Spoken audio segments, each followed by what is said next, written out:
you could probably forgive yourself for thinking I'm in Rio. I'm not. I'm still here in Australia. Mahasha, watch it.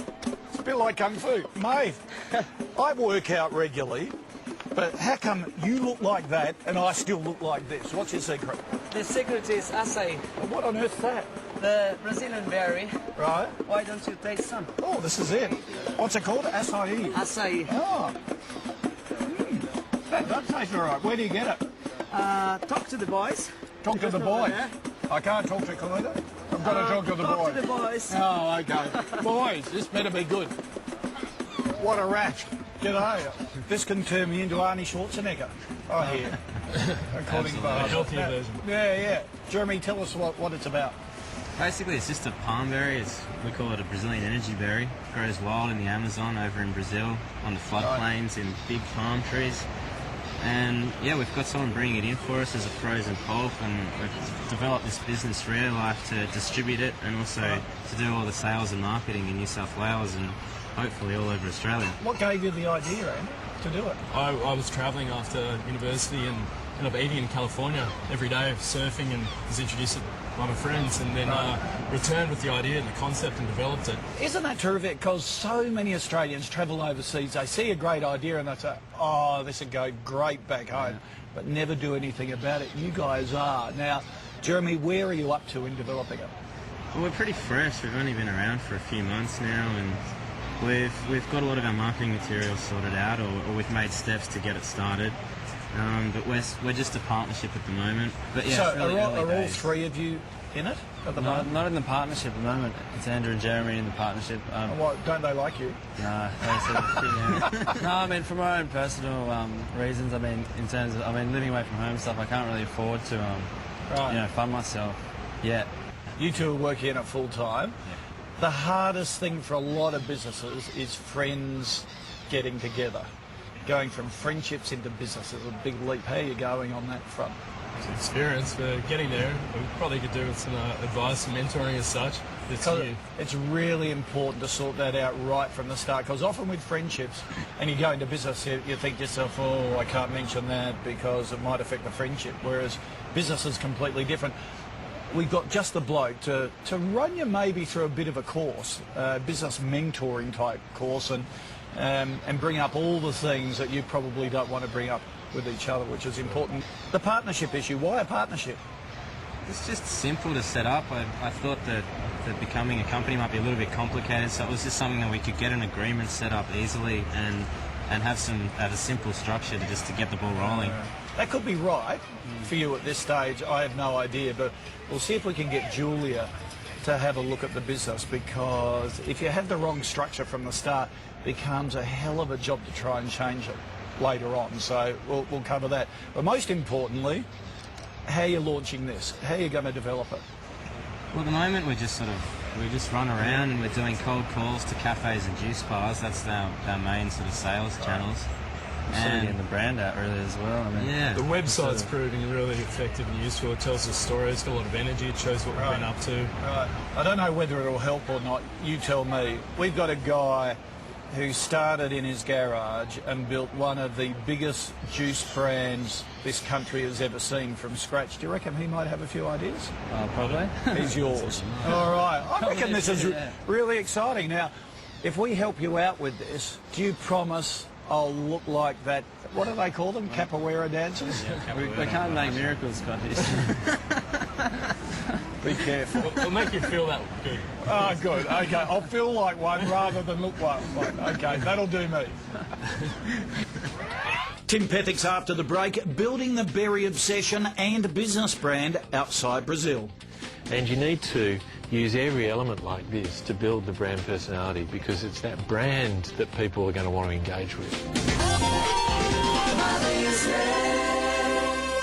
As the founder of Nudie, Tim Pethick knows his apples from his acai.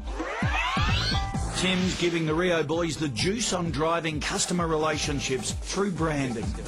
So how you're selling it yourselves into the outlets that are providing the product? Yeah, we distribute and wholesale out to the outlets in packaging like this, and then we teach them how to make the traditional Brazilian breakfast bowl, which we call the Rio bowl. Right, the Rio bowl. Or we've got the Rio juice, and also a Rio smoothie.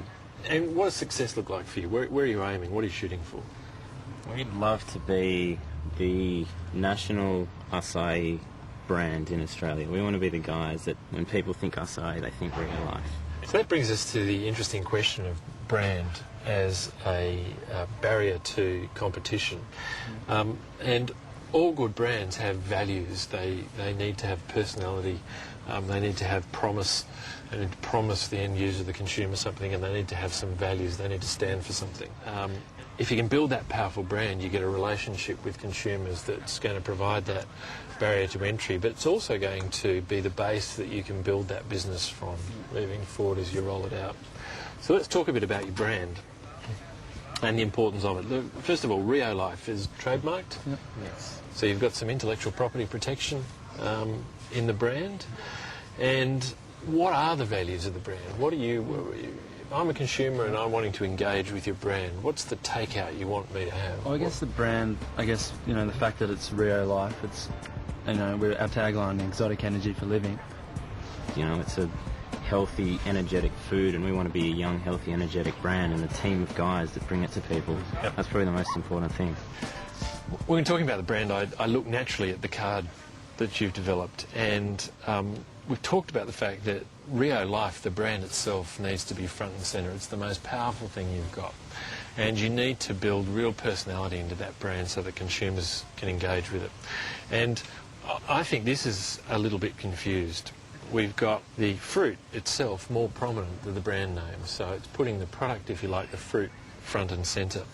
Now, that's fine. I understand why. It's probably because you want to educate people about the nature of the fruit. But you need to think about the future and think about setting up the brand for other fruits, for example, and you'll know that there's other fruits that come out of Brazil, fruits like capua and caja and umbu, acerola, and it may well be that you want to push into those other fruits. So the brand needs to be front and centre. And this is also a little bit confused in terms of the brand personality, because we've got lots of traditional things going on here. We've got the pretty girl, good-looking, great ambassador, but could be selling any product in that glass. And we've got the sort of pro surfer endorsement implicit in the middle here. But it's not really telling me much about who the brand is. And by that I mean when I go on your website and listen to groovy music and go through the website, some of the brand personality comes through there. And you need to use every element like this to build the brand personality, because it's that brand that people are going to want to engage with. And I imagine what you're trying to do here is you're trying to get people, when they think of Brazilian superfruits, they think RioLife. Yeah. I think the most important thing for you is to focus as much energy as you can as into building the brand, because it's your protection, it's your foundation for future growth, it's the thing that consumers are going to build a relationship with. It's the thing, ultimately, that branded relationship is the thing that's going to prevent an outlet succumbing to the wiles and temptations of the competitive product when they have a competitor knocking on the door. If they know you individually, if they know the brand, and they can relate to it, it's the best form of defence that you can get.